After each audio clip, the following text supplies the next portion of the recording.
All rise. Veuillez vous lever.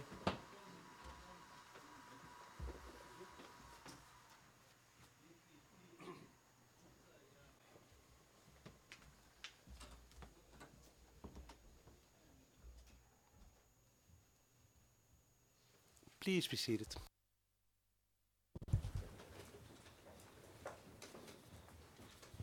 Please proceed, Mr. Mladić. Thank you, Honors. Before I resume, my colleagues have found a couple corrections that I could put on the record. Temporary transcript, page 9, line 4. What is recorded as P7847 should be P3847. Temporary transcript, page 15, line 13. Instead of D390, it should be D930. And temporary transcript, page 18, line 2. Instead of transcript page 29918, it should be 29928 for witness Jesic. And now I'll resume. Ternopilje was certainly not a camp or detention center as alleged by the prosecution in paragraph 41 of their final brief as to Prijedor. On the contrary, it was an open reception center providing safety for refugees fleeing from the conflict and fleeing from Muslim extremists. P3528, P5149, among other documents and witnesses spoke of that. In addition, organizations such as the International Red Cross, Merhamet, and Doctors Without Borders and Pharmacists Without Borders regularly visited the center, P5149. This undermines the prosecution argument that the Serbs had a JCE to commit genocide and destroy these peoples. Reasonable doubt exists, and you must acquit. In the centers, the police operative officers were the ones who carried out processing and investigative tasks. Only one VRS member was involved in the alleged mixed interrogation teams, and that was Lieutenant Colonel Majstorovic.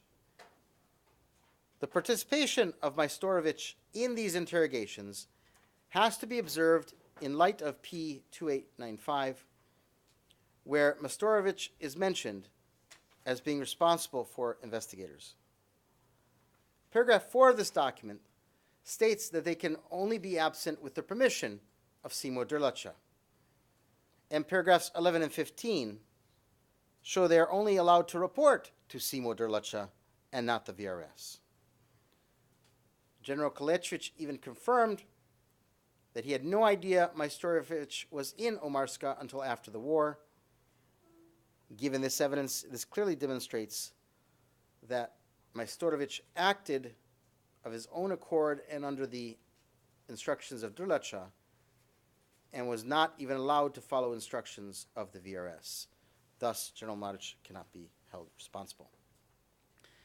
Now, did this atmosphere of fear and chaos in Prijedor contribute to people leaving?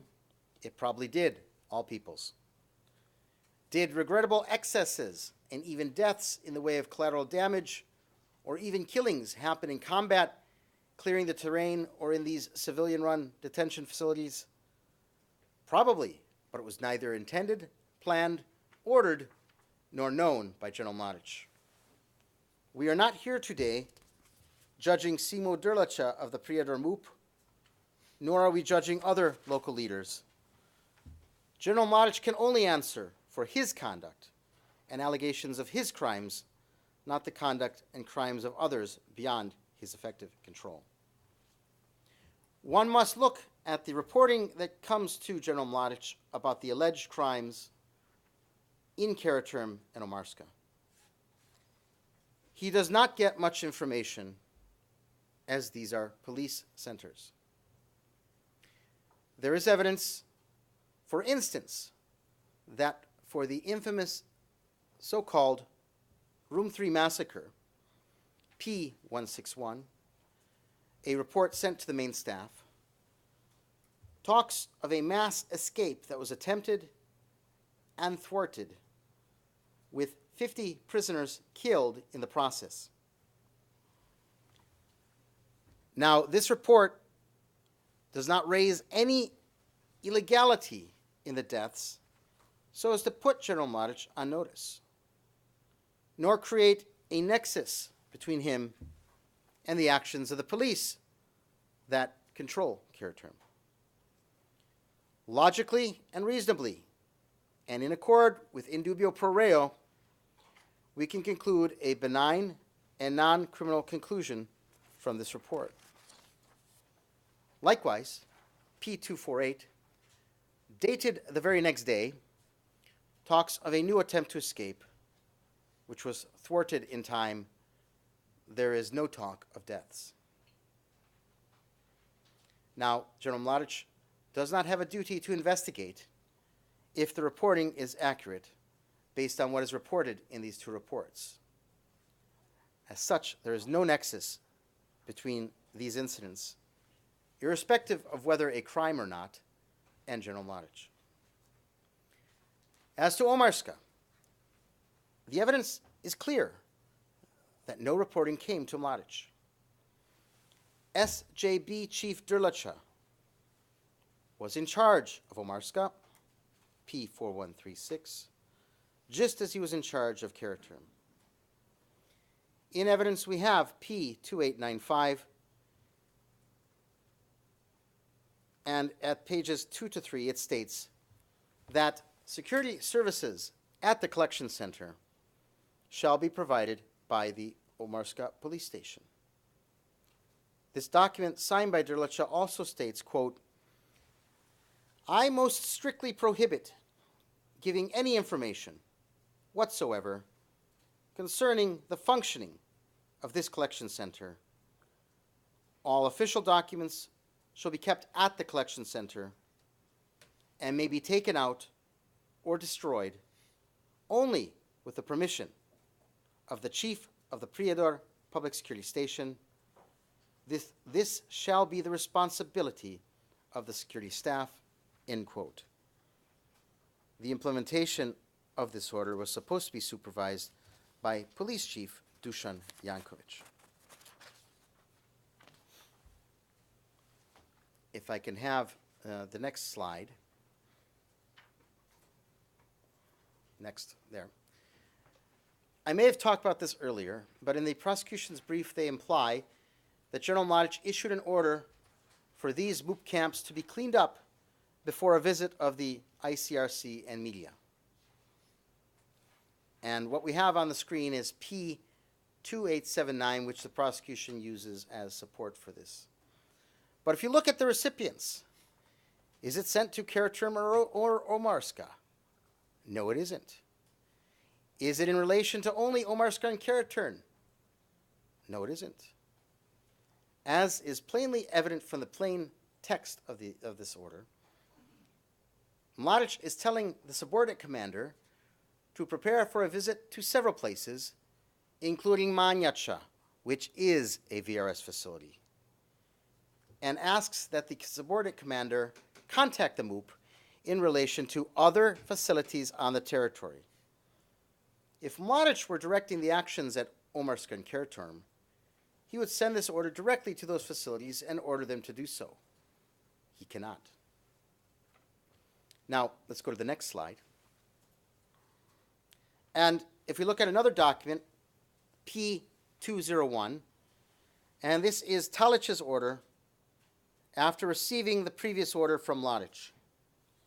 And again, he can send it straight to Mladića because Mladića is a VRS facility. But he has no authority as to Omarska, Karaturm, or Ternopilje, and that is why he has to send this order to the civilian police station in Prijedor. You cannot mistake these two documents as the VRS having any role in Omarska, Karaturm, and Ternopilje. It is just by nature of the fact that the same visit also included Mladića. Now, we also have other evidence that the media and ICRC required civilian approval for this trip. P205 is a memorialization of the same on film, and P200 as well. Now, let's get back to the knowledge of General Mladić as to all those actions in the various villages to disarm and clear the terrain in Prijedor. And as a starting point, the prosecution attempts to place a nefarious and illegal connotation to a legitimate military term and tactic known as clearing up or cleansing the terrain, čišćenje, and sometimes it's referred to as mopping up. Their own insider witness, who is protected, so again I will not say the name, but RM097 at our trial differentiated between legitimate military čišćenje, as taught in the JNA, from any forcible removal of civilians as claimed by the OTP. This was at transcript pages 17845 to 17847. There can be no doubt that čišćenje, as used in the military sense, does not include the forcible removals that this witness claimed to have seen. And I think we have one more slide. But now let's look at P2440 from the 6th Partisan Brigade, signed by Colonel Basara, and the same protected prosecution witness we talked about confirmed that this appeared to be the same operation he was talking about as to Prijedor villages where he saw this activity that was different from čišćenje. And in this order, first we see in item 2 of the same, destroy armed enemy groups with sudden fire and take unarmed persons fit for combat to the Milinbert area, from where they will be transported onward. Leave women, children, and old men in their homes. And then on page 3 of this document, which is the second excerpt on the screen, we have a supplement to this order that says, do not set fire to houses, looting is forbidden, leave the population alone if they are peaceful. Only lock up the extremists, liquidate armed groups. Thus, Your Honors, based upon these orders, any persons seen by any witness claimed to be VRS who are forcing civilians from their homes in this operation are acting contrary to the express orders of the VRS, and therefore cannot be a basis for the liability of General Mladić unless he has knowledge of those actions. Mr. Ivitic, Yes. could you provide us with the date of this document?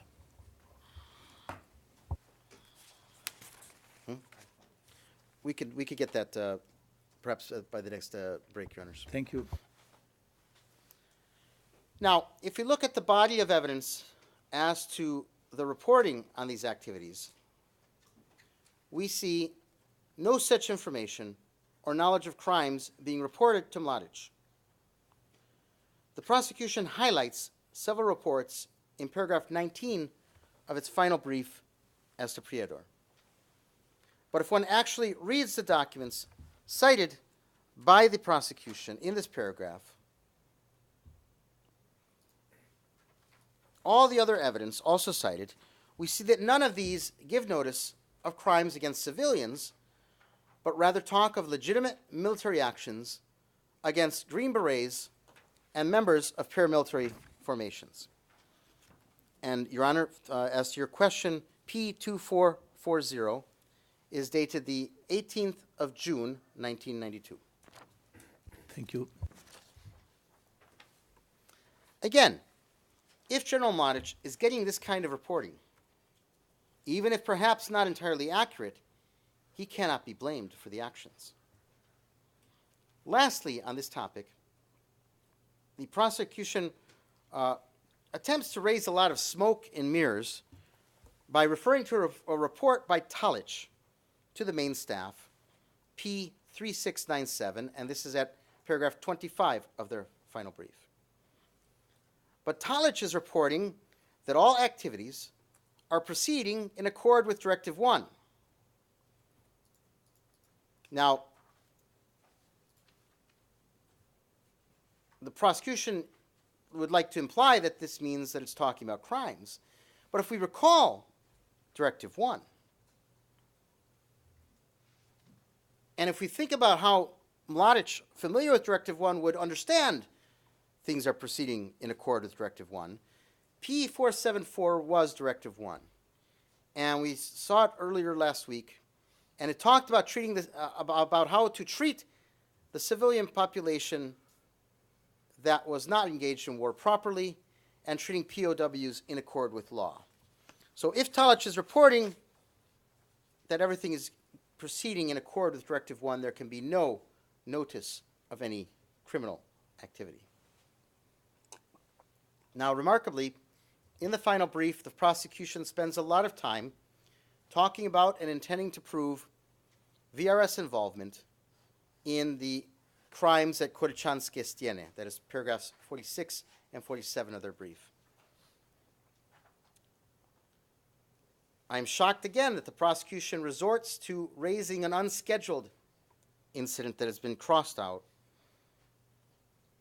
because this was dropped from the indictment as 13.6. And thus it is wholly improper to try to revive that charge at the final brief stage. I've already talked about that last week, and again would stress that Your Honors should enter an acquittal if the prosecution persists in seeking a conviction for Korycianskie Stieny. Now, even apart from the procedural and legal aspect, all the evidence demonstrates that it was not the VRS, but rather the police intervention squad of the MUP, and again, Simo Drlića, who were involved in Korycianskie Stieny.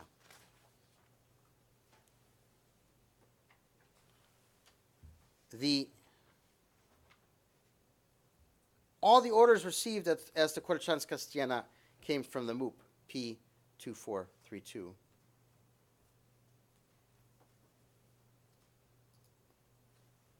Rather, the VRS acted the opposite of the police. As soon as the VRS commander was informed of this incident, Mladić, he sent soldiers to the spot. He didn't send them to cover up the crime or kill anyone, but to see what could be done to save any victims. And survivors were taken by the VRS to the hospital. Transcript page 2075, P154, paragraph 34, D887, paragraph 19. And again, we have evidence that Drlića and the MUP undertook to cover up these crimes. After Korycianskie Stieny, there was a meeting with police officials at the Prijedor Soup to discuss what happened. The VRS was not present. P2432. And as soon as Drlića noticed there would be an investigation into the incident, he tried to cover it up and responded to the Banja Luka security service that it was not possible to conduct an investigation as the men were sent to Han Pijesak. P2432 indicates that the MUP police destroyed all documentation about Korycianskie Stieny and other crimes of the intervention platoon. That's at pages 52 through 53 and 85. These methods cannot be attributed in any way to the VRS and General Mladić. The allegation of the prosecution in paragraph 47 of their final brief, that some men were deployed to Han Pijesak as VRS members after they did the Korycianskie Stieny crimes, is not true. The intervention platoon were sent as members of a SOUP mission to Han Pijesak, RM097, P2432, page 86.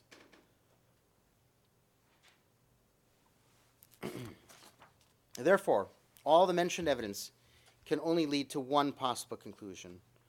General Mladić is not responsible for the unscheduled incident in Korycianskie Stieny.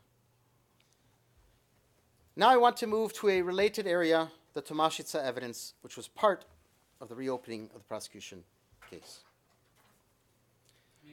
the prosecution presented a total of 6 purported experts as to Tomaszitsa. Yet, this evidence was rather unspectacular and thin, such that no findings of criminal liability could be supported by the same. This was acknowledged by the trial chamber in relation to several of the witnesses, including forensic ballistics expert Franjic and forensic DNA expert Kara Hasanovic. The prosecution also presented a handful of fact witnesses. None of these could establish, beyond requisite doubt, any involvement of VRS personnel participating in the burials at Tomaszitsa under orders from Ratko Mladić. Yet the prosecution dramatically, at paragraph 48 of the Prijedor section of their final brief, states, quote, "The role of the VRS and other authorities in using mass graves to conceal crimes in Prijedor is encapsulated by the Tomaszitsa mass grave and related sites," end quote, and claims bodies were disposed in the grave by VRS soldiers. But the prosecution evidence does not establish that the only reasonable conclusion available is that the VRS was involved in the burials. Rather, the evidence raises the more logical conclusion that it was civilian MUP that performed this task. The main prosecution witness stated that he received orders from Radisha Leshniak and that no VRS member was seen on the site of the grave.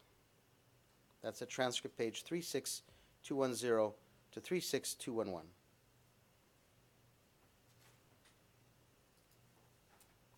The man who is implicated, Radisha Leshniak, was never a member of the VRS according to other evidence. D1081, D1359. Defense evidence points to him being a member of the MUP, D1081, and prosecution evidence indicated he might be a member of the Price's staff, P7311, paragraph 2. The prosecution has not presented any evidence to indicate that Leshniak was a member of the VRS. The prosecution's own evidence further points to that all individuals involved in the burials, such as the bulldozer operator and people accompanying the truck, wore civilian clothes. I refer you to the evidence of transcript page 36189, 36211. The only persons in uniform, both wearing camouflage J&A uniforms, were Leshniak and Seymour Durlacha of the SJB Prijedor, both of whom were present at the burials. P7311, paragraph 8. Now, in evidence, it is clear that especially in Prijedor, police wore similar, if not identical, uniforms to the army, and the average person can be mistaken as the same. Let's look at some of the prosecution evidence in living color on the next slide. Here we see stills from various prosecution videos of persons in Prijedor. On the top left, we see Mr. Durlacha, who we know to be the SJB police chief, wearing a military uniform. The prosecution's own witness, Viliami, further Mr. Mladić, you should slow down. I think the court reporter has some problems to follow. Thank you, and I apologize. The prosecution's own witness, Edward Viliami, further identified those in the various videos, such that in the middle we have one of the Omarska guards in military camouflage uniform, and across the top we have the again Mr. Durlacha in uniform.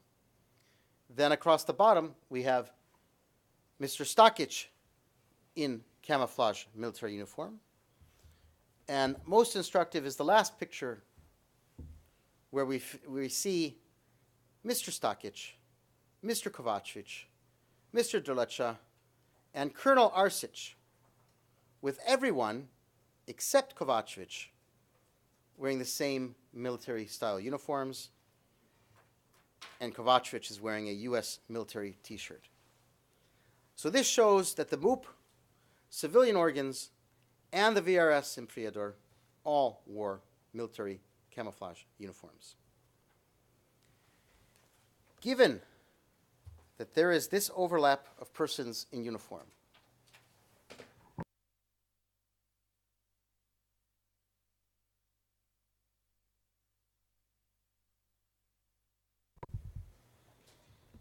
that is, of course, P3278, P205, and P212.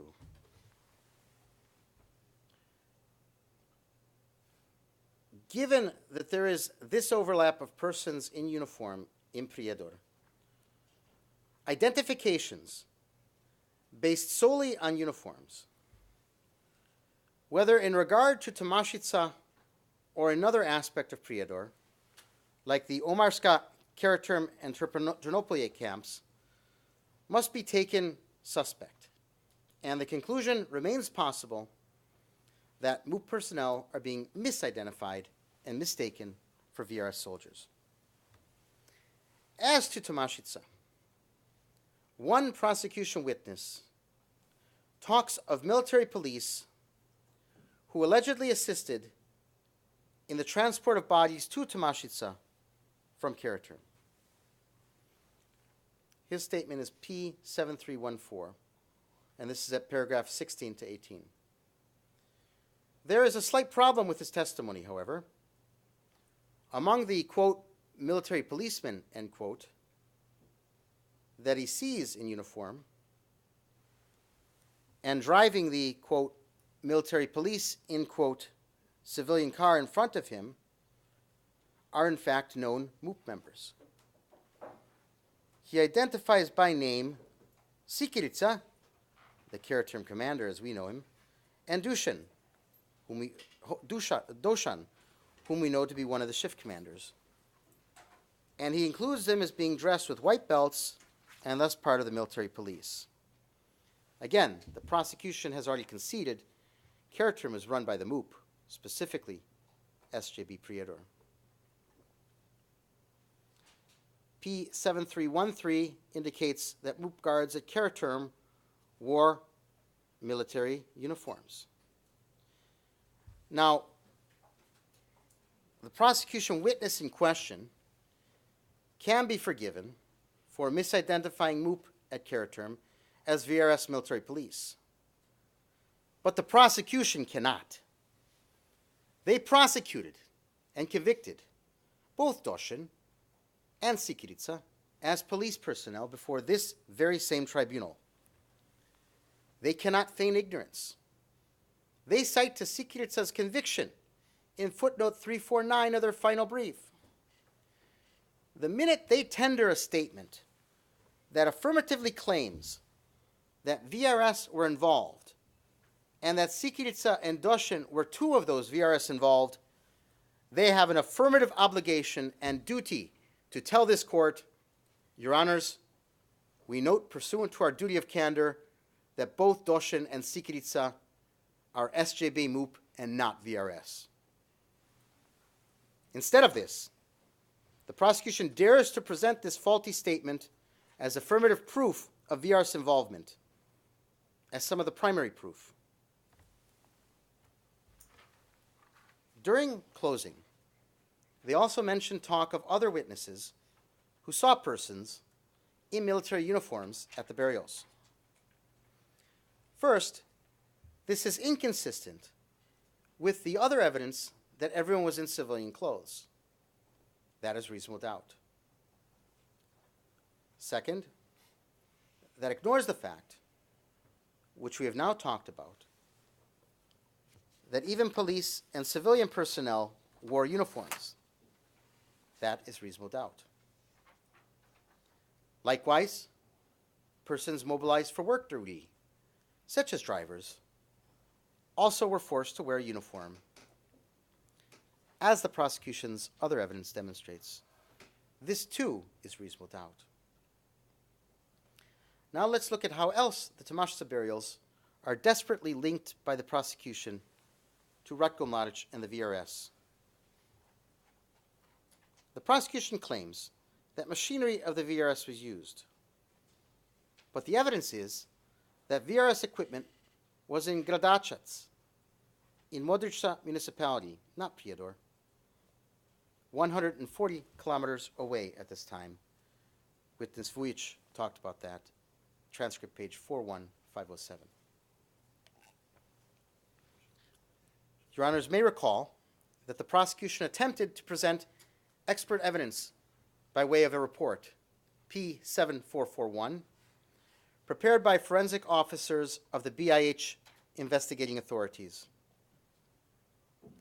But they brought only one of three experts who signed the report, witness Kara Hasanovic.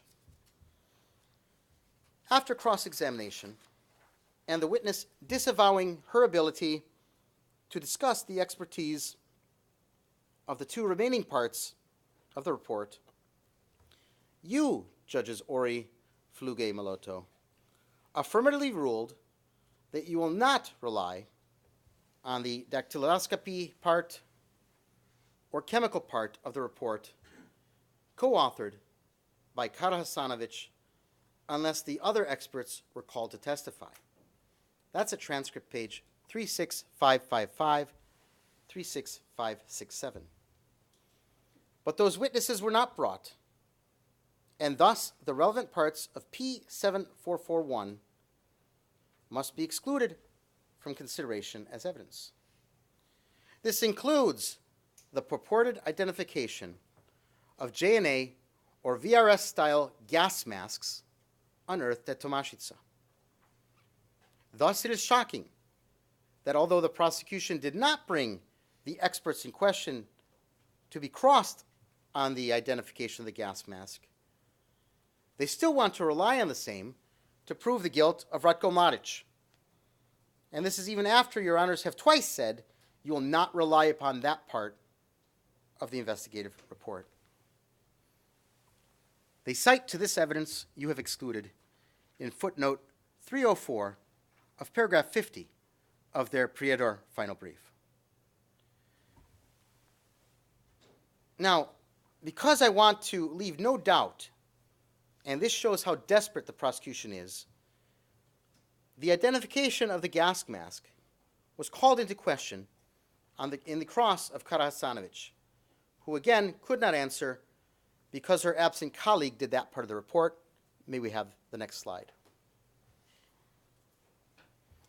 But Your Honors, they say a picture is worth 1,000 words, and so let's look together at what the evidence shows us to be both the civilian and the military gas mask in question, and this is in evidence as D1090. The last page of that document is what we're looking at now on the screen.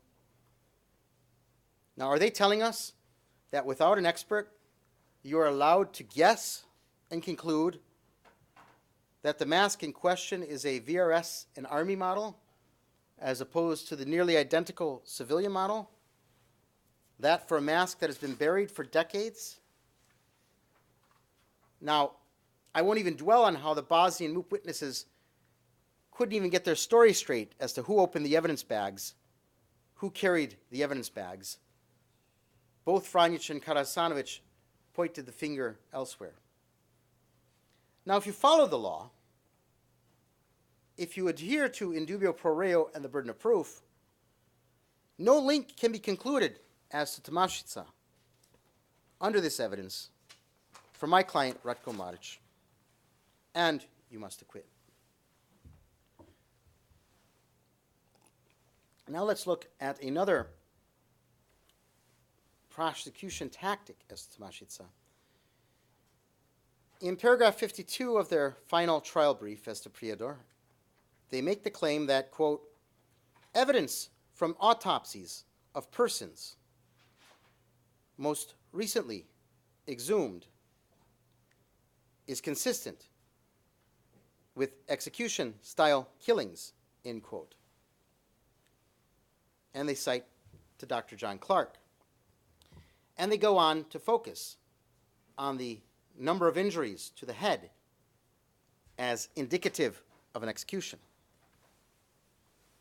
But, Your Honors, Dr. Clark was too smart to go beyond what the forensic science indicated and expressly disavowed this prosecution position under oath. Rather than confirm that an execution was the cause of death, Dr. Clark admitted that he was not able to exclude the fact that people were killed in combat. Transcript page 36651.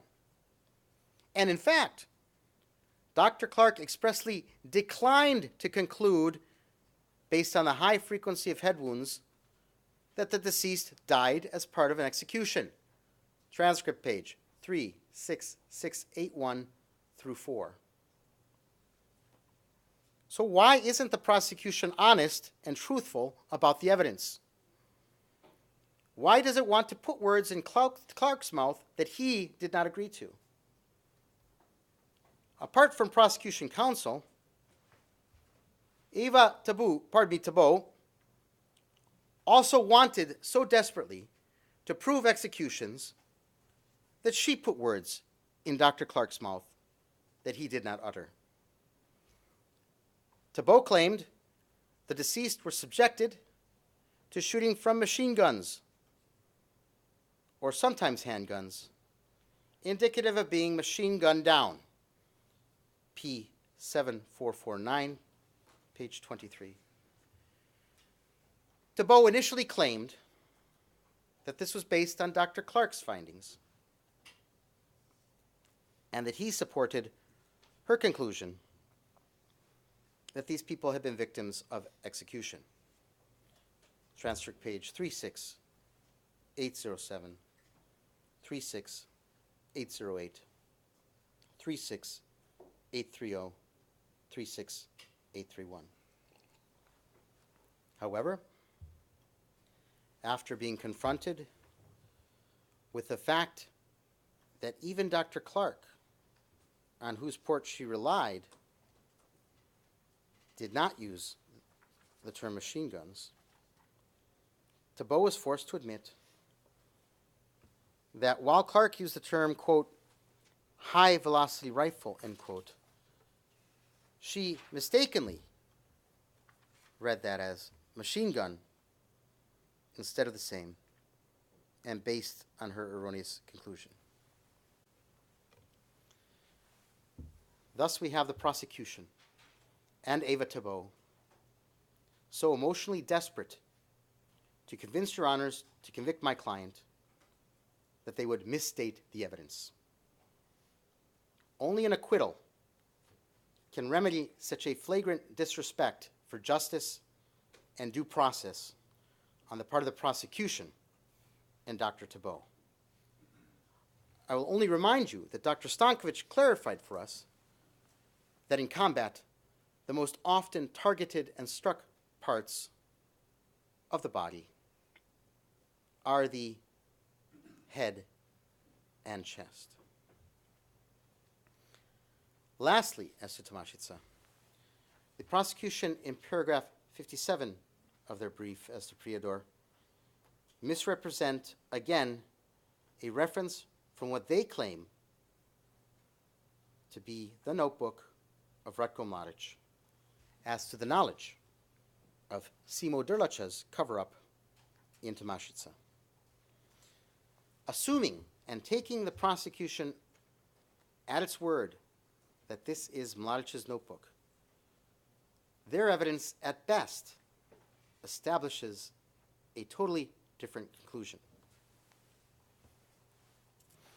Given that this document is purported to be the notebook of the accused, it is thus illustrative to take this as evidence of no orders being issued by the accused to assist in burials or reburials or attempts to hide events at Tomaszewska.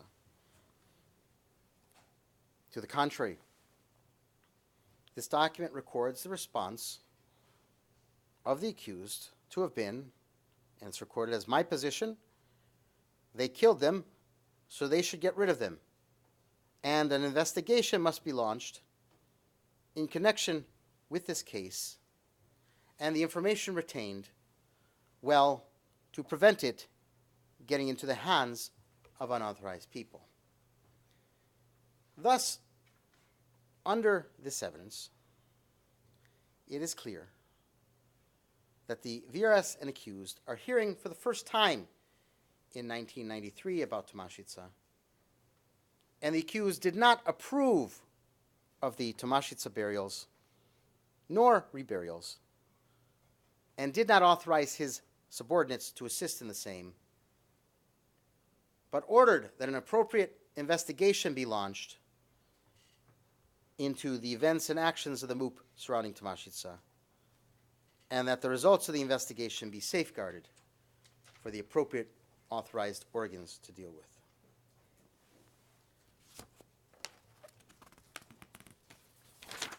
Under this set of facts, any individual VRS soldiers who may have participated in any aspect of Tomaszczyca alongside the MOOP would have done so without authorization for personal, individual reasons, and not under any orders from VRS commanders.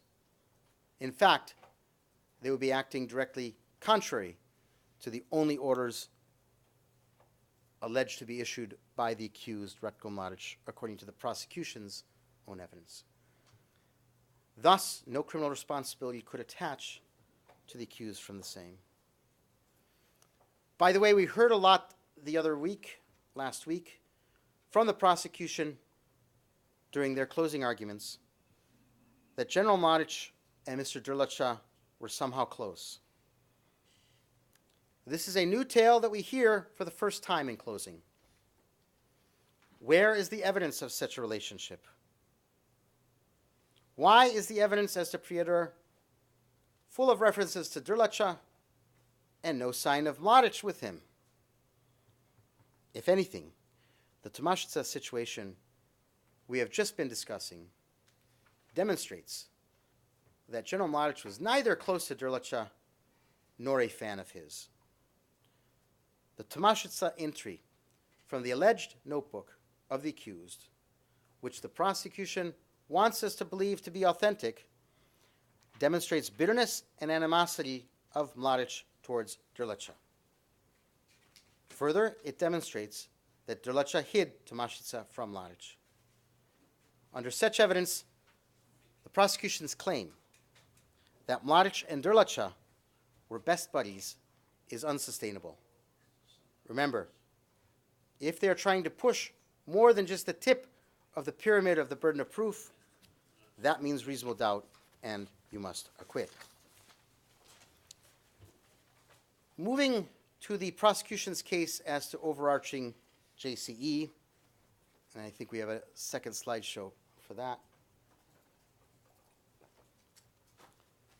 The prosecution has failed to meet its burden of proof, and thus no conviction can enter for General Mladić for the following reasons. Under the 1974 SFRY Constitution, Bosnia-Herzegovina functioned as a tripartite governing system comprising the three ethnic groups, with a number of mechanisms employed to safeguard equality between the groups. Witnesses Dodik and Kecmanovic testified as to that at transcript page 42212 and 23807. The Bosnian Muslim and Croat parties violated this constitution to seek independence. While the Bosnian Serbs worked in good faith towards a peaceful solution, believing, quote, it was better to negotiate for years then wage war for a few days, end quote. Witness Barashanin, transcript page 28773.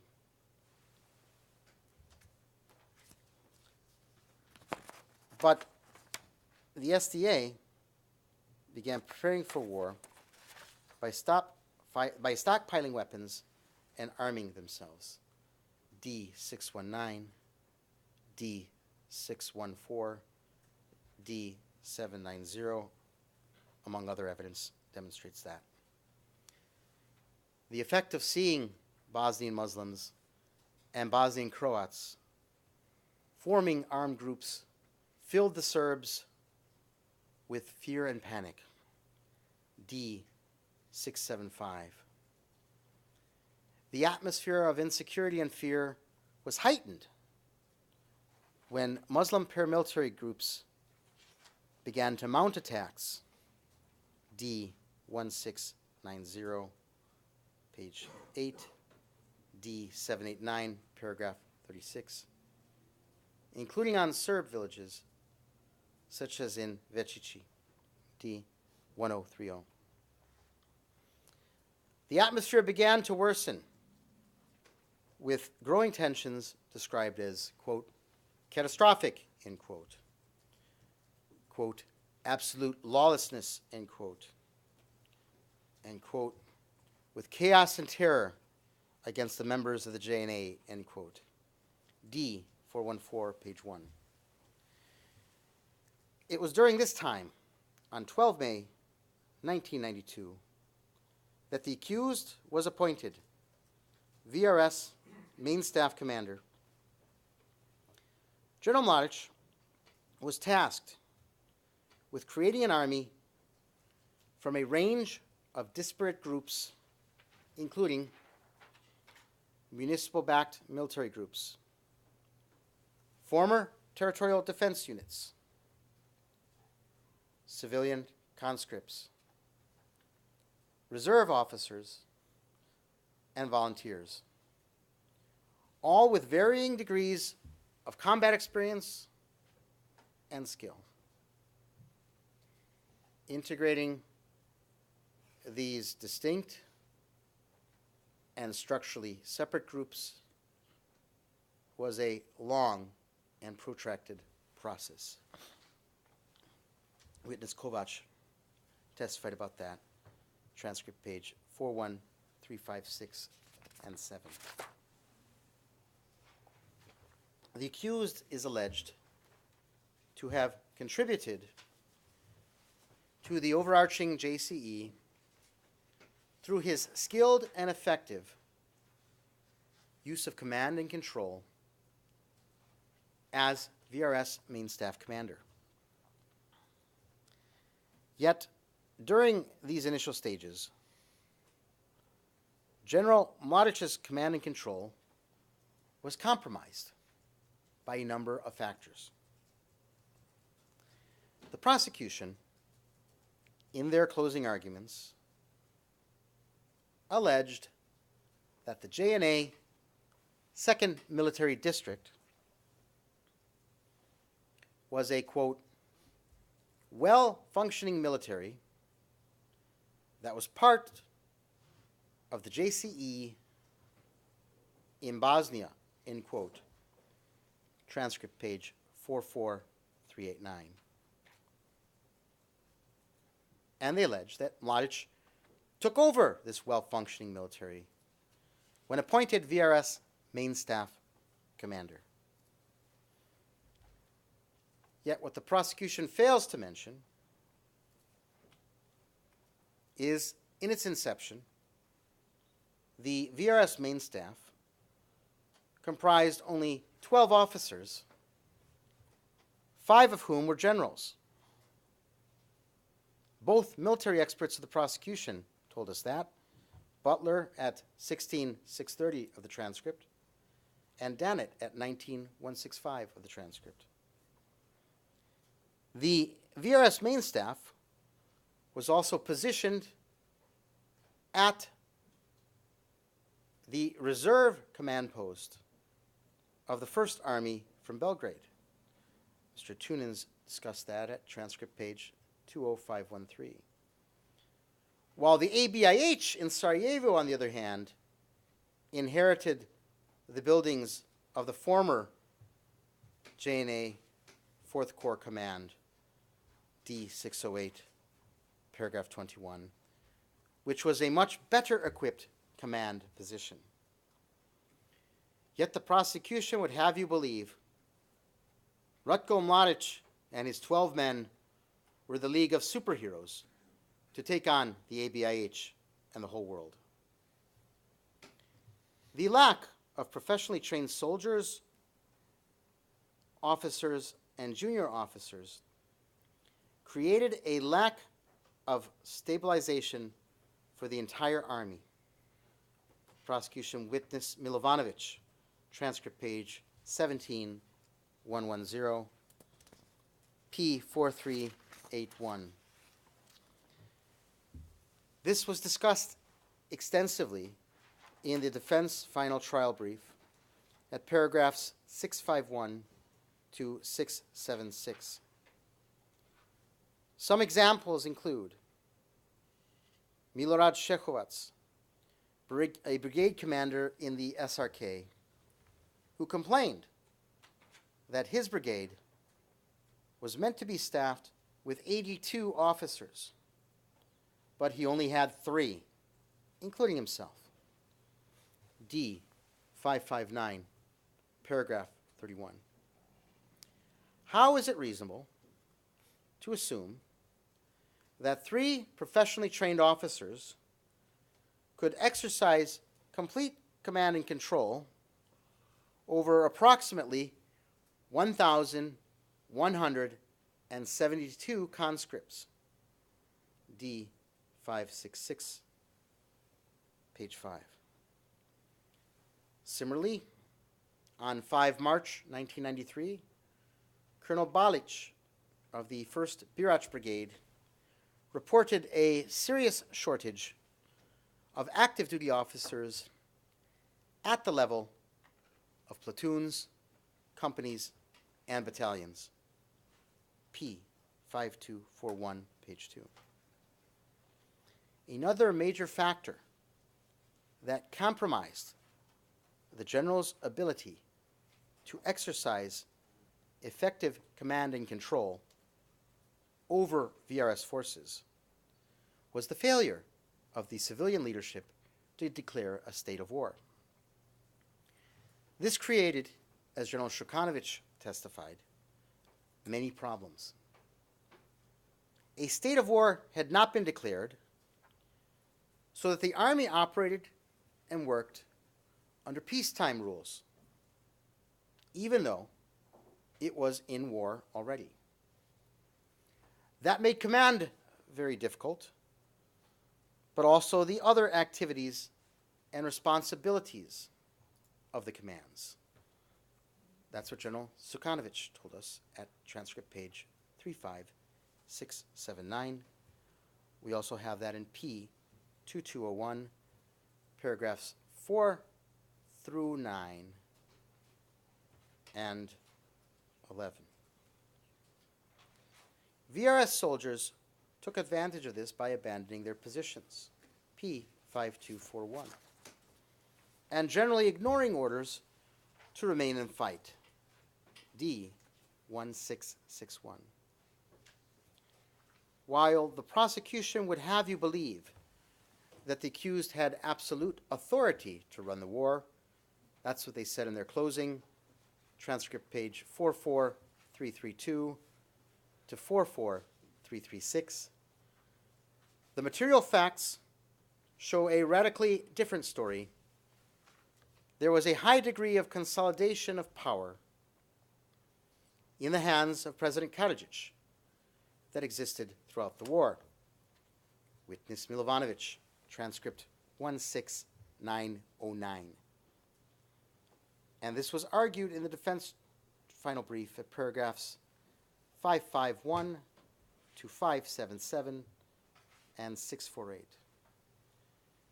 The Supreme Command, staffed with political leaders only, was the strategic decision-making body at the top of the VRS command, General Mladić, transcript page 16909.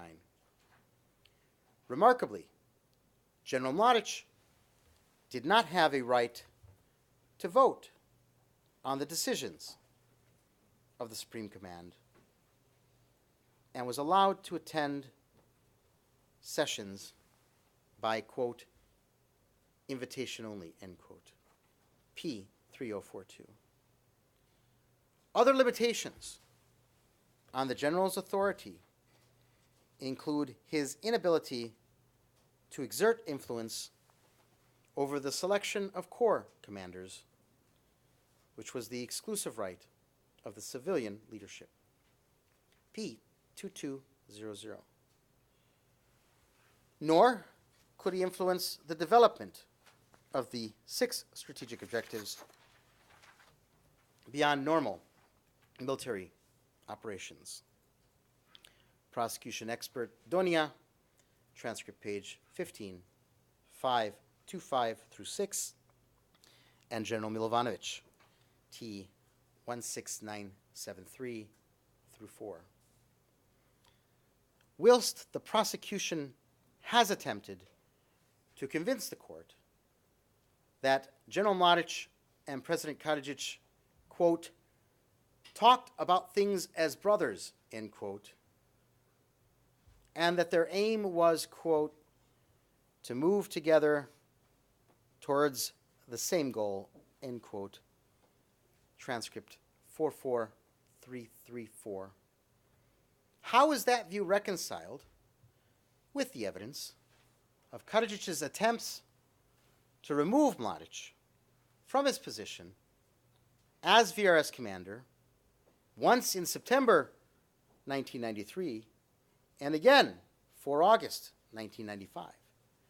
This is discussed in the defense brief, paragraph 565, and prosecution witness Shkrbic at transcript page 14012, 14013. Far from being a collective leadership working together to carry out the supposed common criminal plan, the relationship between Karadzic and Mladić did not extend beyond normal operational cooperation. This reveals no JCE could exist. This reveals reasonable doubt. The prosecution argued in its closing arguments at transcript page 44332 that the defense distorts the concept of chain of command and renders it meaningless.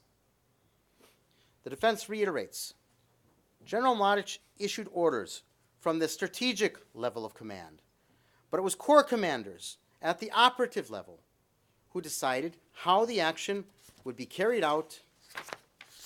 That's in paragraph 644 of the defense brief, and also in P2201, paragraph 2.5.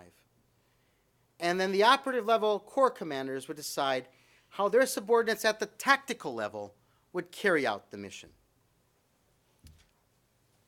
This is precisely how General Dannett of the prosecution described NATO armies as operating.